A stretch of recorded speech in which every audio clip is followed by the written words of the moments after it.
ਮੈਂ ਕੀ ਲਾਗਾ ललिता रानी ਕੀ ਗੱਲਬਾਤ ਹੋਈ ਕਰਨਾ सर ਅਸੀਂ ਧਾਰਾ ਜ਼ਮੀਨ ਲਿੱਤੀ ਸੀ ਨਾ ਜਿਹਦੇ ਵਿੱਚ ਅਸੀਂ ਇੱਕ ਜ਼ਮੀਨ ਪਿੱਛੋਂ ਵੇਚੀ ਸੀ ਰੋਹਿਤ ਅਗਰਵਾਲ ਨੂੰ ਤੇ ਉਹਨਾਂ ਨੇ ਸਾਡੀ ਮਤਲਬ ਪਹਿਲਾਂ ਵੀ ਉਹਨਾਂ ਸਾਡਾ ਇੱਕ ਕੇਸ ਚੱਲਦਾ ਪਿਆ 16 ਲੱਖ ਦਾ ਇੱਕ ਉਹਨਾਂ ਨੇ ਸਾਡੇ ਤੋਂ ਮਤਲਬ ਪਲਾਟ ਦਾ ਕੀਤਾ ਸੀ ਤੇ ਬਾਅਦ ਵਿੱਚ ਉਹ ਪਲਾਟ ਉਹਨਾਂ ਨੇ ਰਸੀਦ ਕੈਂਸਲ ਕਰਵਾਤੀ ਤੇ ਜਿਹਦੀ ਪੱਕੀ ਰਸੀਦ ਸਾਡੇ ਕੋਲ ਪਈ ਹੈ।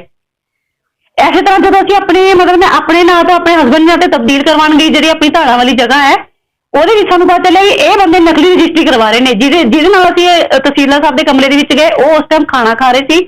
ਅਸੀਂ ਵਾਪਸ ਆਏ ਤੇ ਜਦੋਂ ਇੱਕ ਬੰਦਾ ਉਹਨਾਂ ਦਾ ਕੋਲੋਂ ਕ੍ਰੋਸ ਹੋਇਆ ਸੀ ਉਹਨੇ ਕਿਹਾ ਧਾਰਾ ਦੇ ਮਾਲਕ ਤਾਂ ਆ ਗਏ ਜਿਹਦੇ ਨਾਲ ਸਾਡਾ ਸ਼ੱਕ ਪੂਰਾ ਪੱਕਾ ਹੋ ਗਿਆ।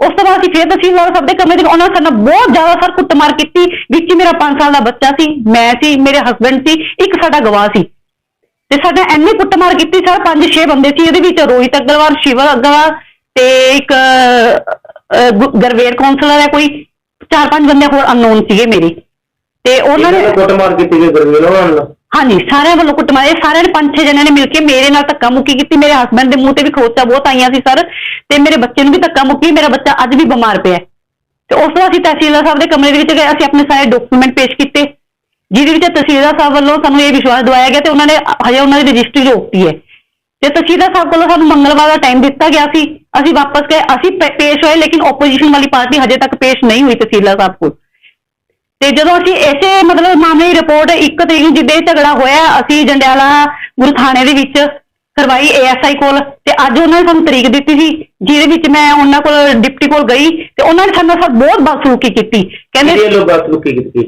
ਡਿਪਟੀ ਸਰ ਵੱਲੋਂ ਜੰਡਿਆਲਾ ਕੋਲ ਡਿਪਟੀ ਸਰ ਵੱਲੋਂ। ਅੱਛਾ ਕੀ ਕਿਹਾ ਗਿਆ ਤੁਹਾਨੂੰ? ਉਹਨਾਂ ਨੇ ਮੈਨੂੰ ਕਿਹਾ ਵੀ ਬੀਬਾ ਜੇ ਤੈਨੂੰ ਕਿਸੇ ਗੱਲ ਦਾ ਪਤਾ ਨਹੀਂ ਤੂੰ ਸਾਡੀ ਪ੍ਰਾਪਰਟੀ ਚੋਂ ਬਾਹਰ ਹੋ ਜਾ ਇੱਥੋਂ ਸਰਕਾਰੀ ਪ੍ਰਾਪਰਟੀ ਚ ਸਰ ਉਹ ਮੈਨੂੰ ਬਾਹਰ ਨਹੀਂ ਕੱਢ ਸਕਦੇ। ਉਹਨਾਂ ਨੇ ਮੈਨੂੰ ਬਹੁਤ ਧੱਕੇ ਮੁੱਕੀ ਕੀਤੀ ਕਿਹਾ ਵੀ ਨਹੀਂ ਤੁਸੀਂ ਤੁਹਾਨੂੰ ਕਿਸ ਚੀਜ਼ ਦਾ ਮੈਨੂੰ ਪਤਾ ਹੀ ਨਹੀਂ ਹੈਗਾ ਤੁਸੀਂ ਬਾਹਰ ਨਿਕਲ ਜਾਓ ਇੱਥੋਂ ਤੁਸੀਂ ਕੀ ਗੱਲਾਂ ਕਰਦੇ ਹੋ। ਮੈਂ ਕਿਹਾ ਸਰ ਅਸੀਂ ਆਪਣੀ ਰਿਪੋਰਟ ਲਿਖਾਈ ਸੀ ਕਿਹਦੇ ਕੋਲ ਲਿਖਾਈ ਸੀ ਤੁਸੀਂ? ਮੈਂ ਕਿਹਾ ASI ਕੋਲ ਲਿਖਾਈ ਸੀ। ASI ਕੌਣ ਹੁੰਦਾ ਹੈ? ਤੁਸੀਂ ਮੇਰੇ ਕੋਲ ਲਿਖਾਣੀ ਸੀ। ਮੈਂ ਕਿਹਾ ਸਰ ਮਾਰਕੋ ਕੇ ਤੁਹਾਡੇ ਕੋਲ ਹੀ ਆਣੀ ਹੈ। ਕਹਿੰਦੇ ਤੁਸੀਂ ਉਲਟੀ ਗੱਲਾਂ ਕਰਦੇ ਤੁਸੀਂ ਮੈਨੂੰ ਰੂਲ ਸਿਖਾਉਂਦੇ ਜੇ ਤੁਹਾਨੂੰ ਸਾਰੀ ਚੀਜ਼ ਦਾ ਪਤਾ ਹੈ ਕੀ ਨਹੀਂ ਤੁਸੀਂ ਮੈਨੂੰ ਇੱਥੋਂ ਉੱਠੋ ਤੇ ਬਾਹਰ ਨਿਕਲੋ। ਸਰ ਇਹ ਮੈਨੂੰ ਸਰਕਾਰੀ ਪ੍ਰਾਪਰਟੀ ਚੋਂ ਬਾਹਰ ਕੱਢਣ ਦੇ ਹੱਕਦਾਰ ਹੈਗੇ ਨੇ? ਨਹੀਂ ਬਦਸਲੂਕੀ ਕੀਤੀ ਤੁਸੀਂ ਦੱਸੋ। ਮੈਂ ਇਨਸਾਫ ਚਾਹੁੰਦੀ ਹਾਂ ਸਰ ਮੈਨੂੰ ਲੱਗਦਾ ਇਹ ਮਿਲੀ ਭੁਗਤ ਹੋ ਰਹੀ ਹੈ ਇਹਨਾਂ ਦੀ ਜਾਂ ਤਾਂ ਡਿਪਟੀ ਸਾਹਿਬ ਉਹਨਾਂ ਦੀ ਇੱਕ ਪਾਰਟੀ ਵੱਲ ਹੋ ਕੇ ਫੈਸਲਾ ਸੁਣਾਉਂਦੇ ਪਏ ਨੇ ਸਾਡੀ ਵੀ ਕੋਈ ਗੱਲ ਸੁਣਦੇ ਤਾਂ ਅਸੀਂ ਮੰਨਦੇ। ਸਾਡੀ ਕੋਈ ਸੁਣਵਾਈ ਨਹੀਂ ਹੋਈ ਸਾਡੇ ਨਾਲ ਧੱਕਾ ਮੁੱਕੀ ਕੀਤੀ ਗਈ ਸਾਨੂੰ ਦਫ਼ਤਰ ਚੋਂ ਬਾਹਰ ਕੱਢਿਆ ਗਿਆ। ਇਹ ਉਹਨਾਂ ਦਾ ਬਹੁਤ ਹੀ ਬੁਰਾ ਬਿਹੇਵ ਸੀ ਜੋ ਸਾਡੇ ਨਾਲ ਕੀਤਾ ਗਿਆ। ਜੀ ਕੀ ਨਾਮ ਹੈਗਾ? ਦਿਲਬਾਗ ਸਿੰਘ ਵੀਰ ਜੀ ਕਿੱਥੋਂ ਰਹਿਣ ਵਾਲੇ? ਅੰਮ੍ਰਿਤਸਰ ਦਾ ਵੀਰ ਜੀ। ਕੀ ਗੱਲਬਾਤ ਹੋਈ ਕਰਨਾ? ਗੱਲਬਾਤ ਇਸ ਤਰ੍ਹਾਂ ਸਰ ਇੱਕ ਪ੍ਰੋਪਰਟੀ ਸੀ ਮੇਰੀ ਅੱਛਾ ਜੀ ਅਸੀਂ 2017 ਚ ਕਲੋਨੀ ਵਗੈਰਾ ਕੱਟੀ ਸੀ ਪਿੰਡ ਧਾਰੜ ਚ ਉਹਦੇ ਮਸਲੇ 'ਚ ਇੱਕ ਜ਼ਮੀਨ ਸੀ ਸਾਡੀ ਜਿਹਦੇ ਵਿੱਚ ਅਸੀਂ ਕੁਝ ਰਕਬਾ ਪਾਰਟੀ ਵੱਲੋਂ ਰੋਹਿਤ ਅਗਰਵਾਲ ਨਾਂ ਦੇ ਰਜੀਵ ਬਾਂਸਲ ਦੇ ਨਾਂ ਤੇ ਕਰਾਇਆ ਸੀ ਤੇ ਜਦੋਂ ਉਸ ਦਿਨ ਥੋੜੇ ਦਿਨ ਪਹਿਲਾਂ ਪਿੰਡ ਮੈਂ ਆਪਣੀ ਵਾਈਫ ਦੇ ਨਾਂ ਤੇ ਰਜਿਸਟਰੀ ਕਰਾਈ ਜਦੋਂ ਮੈਂ ਤਬਦੀਲ ਮਲਕੀਅਤ ਕਰਾਉਣ ਗਿਆ ਉਦੋਂ ਇਹ ਬੰਦੇ ਉਹ ਜਗ੍ਹਾ ਤੇ ਨਕਲੀ ਰਜਿਸਟਰੀ ਕਰਾਉਂਦੇ ਪਏ ਸੀ। ਡਾਊਟ ਮੈਨੂੰ ਇਸ ਕਰਕੇ ਹੋਇਆ ਕਿਉਂਕਿ ਪਹਿਲਾਂ ਕਮਿਸ਼ਨ ਸਤਿਆਨ ਸਿੰਘ ਸਾਹਿਬ ਦੇ ਮੈਂ ਇਹਨਾਂ ਦੀ ਦਰਖਾਸਤ ਦਿੱਤੀ ਹੋਈ ਇੱਕ 16 ਲੱਖ ਦਾ ਫਰੋਡ ਰੋਹਿਤ ਅਗਰਵਾਲ ਨੇ ਮੇਰੇ ਦੇ ਕੀਤਾ ਜਿਹਦੇ ਕਰਕੇ ਇਹਨੂੰ ਉੱਥੇ ਵੇਖ ਕੇ ਮੈਨੂੰ ਸ਼ੱਕ ਹੋਇਆ। ਜਾ ਕੇ ਮੈਂ ਉੱਥੇ ਤਹਿਸੀਲਦਾਰ ਸਾਹਿਬ ਦਾ ਦਰਵਾਜ਼ਾ ਖੜਕਾਇਆ ਤੇ ਉਹ ਖਾਣਾ ਖਾਂਦੇ ਪਏ ਸੀ। ਮੈਨੂੰ ਉਹਨੇ ਕਿਹਾ ਕਿ ਤੁਸੀਂ ਬੈਠੋ ਪਰ ਮੈਂ ਕਿਹਾ ਤੁਸੀਂ ਖਾਣਾ ਖਾ ਲਓ। ਬਾਹਰ ਆਉਂਦੇ ਇਹਦੇ ਵਿੱਚ 5-6 ਇਨਸਾਨ ਹੀ ਇੱਕ ਉਸ ਦਾ ਕੋਈ ਕੌਂਸਲਰ ਹੈ ਗਰਵੇਲ ਰਜੀਵ ਬਾਂਸਲ ਰੋਹਿਤ ਅਗਰਵਾਲ ਸ਼ਿਵਮ ਅਗਰਵਾਲ ਇੱਕ ਰਾਜੂ ਵਸੀਕਾ ਅੰਮ੍ਰਿਤਸਰ ਦਾ ਇੱਕ ਬਿੱਟੂ ਵਸੀਕਾ ਜਿਹੜਾ ਨਕਲੀ ਜੀ ਭੁਗਤਾਉਂਦਾ ਪਿਆ ਹੈ। ਇਹ ਸਾਰੇ ਬੰਦੇ ਸਰ ਉੱਥੇ ਹੀ ਮੌਕੇ ਤੇ ਕਚਹਿਰੀ ਮੇਰੇ ਹੱਥੀਂ ਪੈ ਗਏ। ਮੈਨੂੰ ਉਹਦੇ ਵਿੱਚ ਉੱਤੇ ਨੰਬਰਦਾਰ ਹੈਗੇ ਸੀ ਜਿਨ੍ਹਾਂ ਨੇ ਮੈਨੂੰ ਉਹਨਾਂ ਵਿੱਚੋਂ ਕੱਢ ਕੇ ਤੇ ਜਾ ਕੇ ਤਹਿਸੀਲਦਾਰ ਕਮਰੇ ਪੇਸ਼ ਕੀਤਾ ਜਿਹਦੇ ਵਿੱਚ ਉਹਨੇ ਮੇਰੀ ਵਾਈਫ ਨਾਲ ਵੀ ਧੱਕਾ ਮੁੱਕੀ ਬੜੀ ਕੀਤੀ। ਇਹਨਾਂ ਨੇ ਛੋਟਾ ਬੱਚਾ ਵੀ ਮੇਰਾ ਉਦੋਂ ਦਾ ਸਾਹਮਣੇ ਬਿਮਾਰ ਆ। ਤਹਿਸੀਲਦਾਰ ਦੇ ਕਮਰੇ 'ਚ ਸਰ ਮੈਂ ਜਦੋਂ ਪੇਸ਼ ਹੋਇਆ ਇਹ ਸਾਰੇ ਇਨਸਾਨ ਉੱਥੋਂ ਫਰਾਰ ਹੋ ਗਏ ਆ। ਇਹਨਾਂ ਦੀ ਕੋਈ ਬੰਦਾ ਉੱਥੇ ਨਹੀਂ ਬੈਠਾ। ਮੈਂ 1.5 ਘੰਟਾ ਤਹਿਸੀਲਦਾਰ ਸਾਹਿਬ ਦੇ ਬੈਠਾ ਰਿਹਾ। ਉੱਥੇ ਮੁਲਾਜ਼ਮ ਆਏ ਜੋ ਮੈਨੂੰ ਉਹਨਾਂ ਨੇ ਕਿਹਾ ਕਿ ਚੌਂਕੀ ਜਾ ਕੇ ਦਰਖਾਸਤ ਲਿਖਾਉਣ ਤੋਂ ਬਿਨਾਂ ਨਹੀਂ ਜਾਣਾ। ਤਹਿਸੀਲਦਾਰ ਸਾਹਿਬ ਨੂੰ ਫਿਰ ਪੁੱਛਿਆ ਕਿ ਦਰਖਾਸਤ ਦੇਣੀ ਚਾਹੀਦੀ। ਉਹਨੇ ਕਿਹਾ ਤੁਸੀਂ ਦਰਖਾਸਤ ਦੇ ਕੇ ਜਾਓ ਤੁਹਾਡਾ ਕੋਈ ਅਭੀ ਨਬੀ ਹੋ ਜਾਏਗੀ ਇਹਦੇ ਵਿੱਚ ਮੈਂ ਜ਼ਿੰਮੇਵਾਰ ਨਹੀਂ ਹੈਗੀ। ਉੱਥੇ ਜਾ ਕੇ ਮੈਂ ਤਰਸੇਮ ਸਿੰਘ ASI ਜਾ ਕੇ ਦਰਖਾਸਤ ਲਗਾਈ ਹੈ। ਉਹਨਾਂ ਨੇ ਦਰਖਾਸਤ ਲਿਖ ਕੇ ਮੈਨੂੰ ਸਟੈਂਪ ਲਗਾ ਕੇ ਦਰਖਾਸਤ ਦਿੱਤੀ ਹੈ। ਦਰਖਾਸਤ ਲਗਾ ਕੇ ਮੈਂ ਘਰ ਆ ਗਿਆ। ਥੋੜੇ ਦਿਨ ਬਾਅਦ ਮੇਰੀ ਦਰਖਾਸਤ 'ਤੇ ਮੇਰੀ ਕੋਈ ਕਾਰਵਾਈ ਨਹੀਂ ਕੀਤੀ ਜਦ ਕਿ ਮੈਂ ਮੀਡੀਆ 'ਚ ਖਬਰ ਲਵਾ ਚੁੱਕਾ ਪਹਿਲਾਂ ਵੀ ਉੱਤੇ ਦੇਣੀ।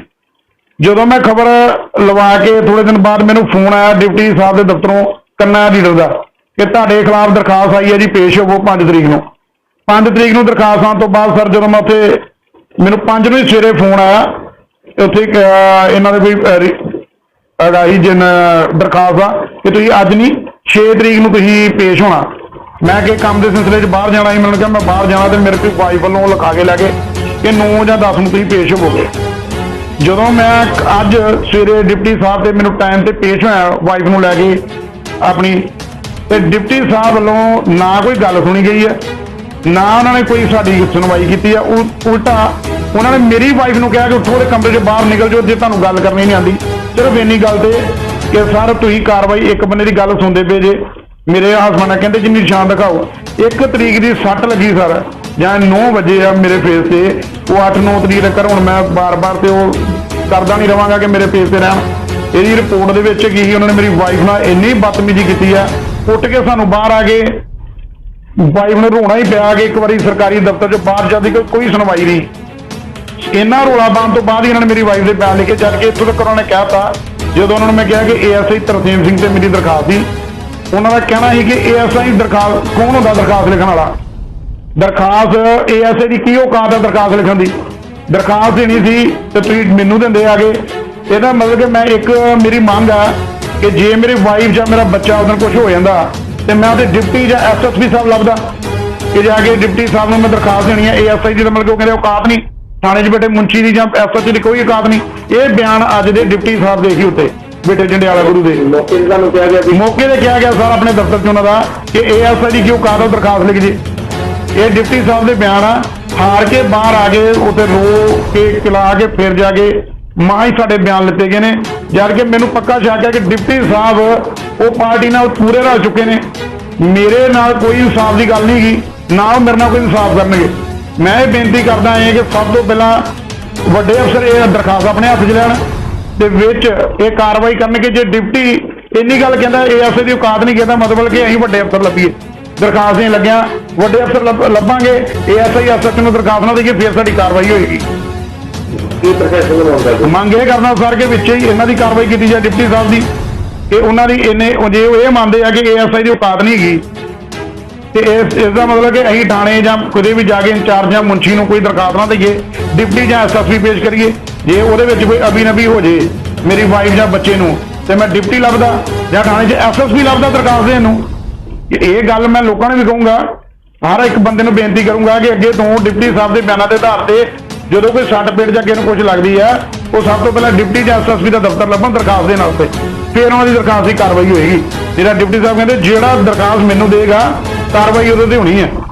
ਠੀਕ ਹੈ ਸਰ, ਇਤਨਾ ਦਰਖਾਸਤ ਆਈ ਤਾਂ ਜੋ ਮਸਲਾ ਹੈ ਕਿ ਸਾਰੀ ਦਾ ਲੀਗਲ ਹੈ। ਇੱਕ ਦਰਖਾਸਤ ਨਾ ਰੋਹਿਤ ਅਗਰਵਾਲ ਵੱਲੋਂ ਆਈ ਹੈ ਮੇਰੇ ਕੋਲ। ਰੋਹਿਤ ਅਗਰਵਾਲ ਨੇ ਕੋਈ ਦਿਲਬਾਗ ਸਿੰਘ ਹੈ ਉਹਨਾਂ ਦੇ ਖਿਲਾਫ ਇਲਜ਼ਾਮ ਲਾਇਆ ਵੀ ਇਹ ਰਜਿਸਟਰੀ ਕਰਾਉਣ ਗਏ ਸੀ ਤੇ ਦਿਲਬਾਗ ਸਿੰਘ ਐਂਡ ਪਾਰਟੀ ਨੇ ਇਹਨਾਂ ਦੇ ਉੱਤੇ ਜਾਨਲੇਵਾ ਹਮਲਾ ਕੀਤਾ, ਇਹਨਾਂ ਨੂੰ ਮਾਰਨ ਦੀਆਂ ਧਮਕੀਆਂ ਦਿੱਤੀਆਂ। ਉਹ ਦਰਖਾਸਤ ਦੇ ਸੰਬੰਧ ਦੇ ਵਿੱਚ ਦੂਸਰੀ ਪਾਰਟੀ ਦਾ ਵੀ ਪੱਖ ਵੀ ਜਾਣਨ ਵਾਸਤੇ ਉਹਨਾਂ ਨੂੰ ਬੁਲਾਇਆ ਗਿਆ ਸੀਗਾ। ਉਹਨਾਂ ਨੇ ਆਪਣਾ ਪੱਖ ਜਿਹੜਾ ਸਭ ਕੁਝ ਰੱਖਿਆ ਵਾ ਤੇ ਕੁਝ ਨਹੀਂ ਰੱਖਿਆ।